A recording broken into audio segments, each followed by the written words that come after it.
আসসালামু আলাইকুম গাইস, আশা করি সবাই ভালো আছেন। আমি আলহামদুলিল্লাহ আপনাদের দোয়া অনেক ভালো আছি। তো গতকাল একটা ব্লগ দিছিলাম, যে ওই ব্লগে আপনারা দেখছিলেন যে আমার ওয়াইফের শরীরটা তেমন একটা ভালো ছিল না। তো চিকিৎসা করার পরে, ইঞ্জেকশন নেওয়ার পরে শরীরটা মোটামুটি এখন আলহামদুলিল্লাহ একটু ভালো আছে। তো এই কারণে বিকেলবেলা একটু ঘর থেকে বাইর হইতে চাইতেছে, এই কারণে আমি ঘর থেকে বাইর করতেছি। কারণ টানা 3 থেকে 4 দিন এক টানা একদম ঘরের ভিতরে বন্দি ছিল। বন্দি থাকলে মানুষ এমনিতে ফাফুর হয়ে যায়, আরও অসুস্থ হয়ে যায়।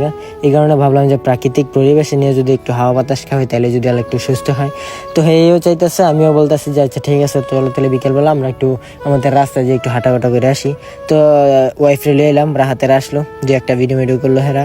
তো রাহাতে আমরা এক লগে ঘুরে টুরে এখান থেকে চলে যাবো এখন ব্রিজের দিকে, কারণ রাস্তায় প্রচুর রোদ লাগতেছিল আর রোদের ভিতরে বেশিক্ষণ বসে থাকা যাইতেছে না। তো যাই হোক, বিকেলবেলা আসছিলাম, তারপর রোদ আকাশে মনে করছিলাম যে মেঘলা মেঘলা ভাব হইব, বাতাস লাগবো, তো বাতাসের ভিতরে যাবো। এখন দেখি আমার চিন্তা ভাবনা পুরাই ভুল হয়ে গেছে গা, এখন রোদ উঠে পড়তেছে। তো এই কারণে এখান থেকে আমরা ব্রিজের দিকে যাবো গা।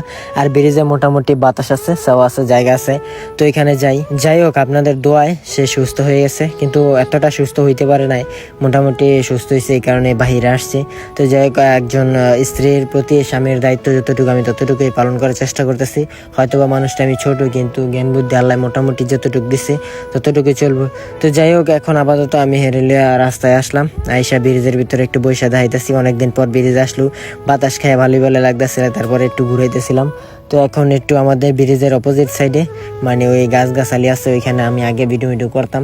ইদানিং যাই না, ইদানিং তো মনে করেন আমাদের ঈদগাহ, খেলার মাঠ বা রাস্তা যেটা আছে এখানেই যাই। তো যাই হোক, অনেকদিন পর জ্বর থেকে উঠছে, ওঠার পরে দেখছেন পরিস্থিতিটা কি, একদম লড়ে চড়ে একদম ইয়ে গেছে গা।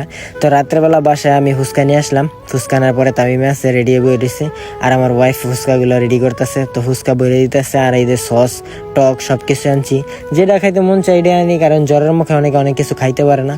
তো এই যা খাইতে মন চাইতেছে তাই আনার চেষ্টা করতেছি। তারপরে আমার কাজকাম বন্ধ, দোকানের মধ্যে মাঝে মধ্যে যাওয়া হয়, তো দোকানের বাইরে ঘরের ভিতরে বসে দেখতেছি ফেসবুক আইডিটা একটু কাজ করতেছি, আর পেজে রেগুলার ভিডিও ছাড়তে পারতেছি না। তো যাই হোক, এখন আপাতত ফুচকা রেডি করছে আর ফুচকা খাইতেছি, আমি খাইতেছি, আমার ওয়াইফ খাইতেছে, তামিমে খাইতেছে, আমার মায়ের খাওয়াই দিতেছে। এই যে সস বাড়ায় বাড়ায় আমার মায়ান্দা আবার দুধ জাল দিতেছিল, দেখতেছিলাম যে, তো মায়ান্দা মায়ের খাওয়া দিতেছে আর মায়ের দুধ জাল দিতেছে। তো যাই হোক, আব্বা এখন আসে না ঘরের ভিতর, আব্বা আসবে একটু পরে। আর আমি রেগুলার ব্লগ আপলোড দিতে পারি না, তার কারণ হচ্ছে আমি একটু টেনশনের ভিতরে আছি, চারিদিকে টেনশন, তারপরে ফ্যামিলি প্রবলেম, তারপরে আবার বাসার মানুষের শরীর ভালো থাকে না। তো এইসব ঝামেলার কারণে আর কি ভিডিও রেগুলার ছাড়া হয় না, কারণ চারিদিকে টেনশন যখন মাথায় থাকে তখন ভিডিওর চিন্তা ভাবনা মাথা থেকে ছুটে যায়।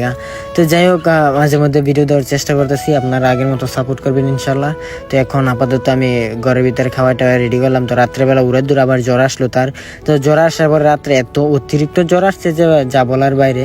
তো এটা কন্ট্রোল করার জন্য এখন আবার আমরা ডাক্তারের কাছে যাইতেছি গা, কারণ একদিন চিকিৎসা করলাম কিন্তু কোনো ফায়দা হইলো না, রাত্রেবেলা সারছিল, আবার দিনের বেলা চলে আসছে। তো যাই হোক, পরবর্তী দিন আবার ডাক্তার কাছে আনলাম, ডাক্তার কাছে আনার পরে বলতেছে যে যেই সুইটা দিছিল ওই সুইটা কাজ করে নাই, তেমন একটা ইনফেকশন করছে, মানে মোটামুটি জ্বর ছুটে গেছে গা, তারপর আবার আসছে। তো জ্বর ছুটে আসে, এই কারণে টেনশন লাগতেছিল যে জ্বরটা তো একদম পার্মানেন্টলি যায় না, এটা চিকিৎসাটা ভালো করে করতে হইব। তো প্রেশার মাপলো, ডায়াবেটিস সব চেক করলো, সব কিছুই মোটামুটি ঠিকঠাক আছে, জ্বরটা একটু কম আছে, তারপরে ছাইড়া আসে, এই কারণে আবার ডাক্তারের কথা যে সুই দিতে হইব। আমি বললাম যে আচ্ছা ঠিক আছে সুই দেন, আর এবারকার 2টা সুই দিতেছে যাতে জ্বর আর না আসে, এই মোটামুটি জ্বরটা যাতে একবারে ছুটে যায়, এই কারণে 2টা সুই দিব। তো ডাক্তার এনে সুই রেডি করতেছে, আর আমার ওয়াইফ সুই কিন্তু একদম ভয় পায়।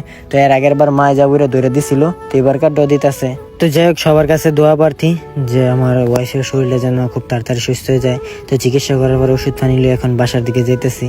তো যাই হোক, আজকের ভিডিওটা এই পর্যন্ত। সবাই ভালো থাকবেন, সুস্থ থাকবেন, আল্লাহ হাফেজ।